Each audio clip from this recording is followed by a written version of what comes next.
But one thing I do know how to speak to, if you'll allow me to, and you learn, I need you to learn how to listen with your spirit, not with your father's seed. And you know how your daddy think.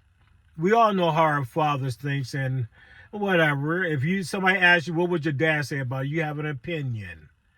And if you don't, then you're even more lost, because you're going to have to learn how to view your opinion versus your father's opinion. Your opinion versus your mother's opinion.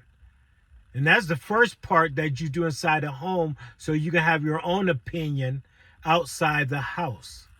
But what I'm trying to connect you with is the spirit in you. We know we got our daddy's seed. We got pride in that. We even got his last name. We're going to try to live up to that name. I'm trying to tell you to see past more than that. You know you're your mama's child because you came from her womb. That's undeniable.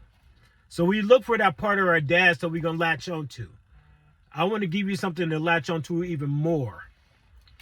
That is what bonds the seed of your father and your mother's egg together. That is the Spirit of God. It hasn't been said enough for people to understand. It's not just your daddy's seed or your mama's egg.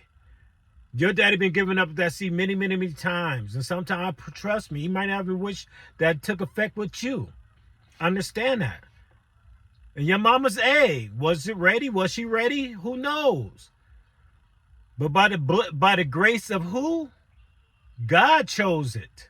So if he chose it, should you not connect to that even more?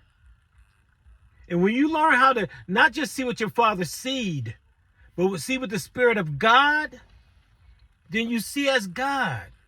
And once you learn how to see as God, the Spirit of God, with your spirit, see with your spirit, then you see as God. Think with your spirit, and you are having conversation with God. When you take the time to think about your thoughts, that is you thinking and conversating with God. What comes of that conversation is called wisdom. When you learn to speak the wisdom that you receive from God, you speak the living word of God because it comes from your spirit. Speak with spirit. Speak with spirit. Understand that.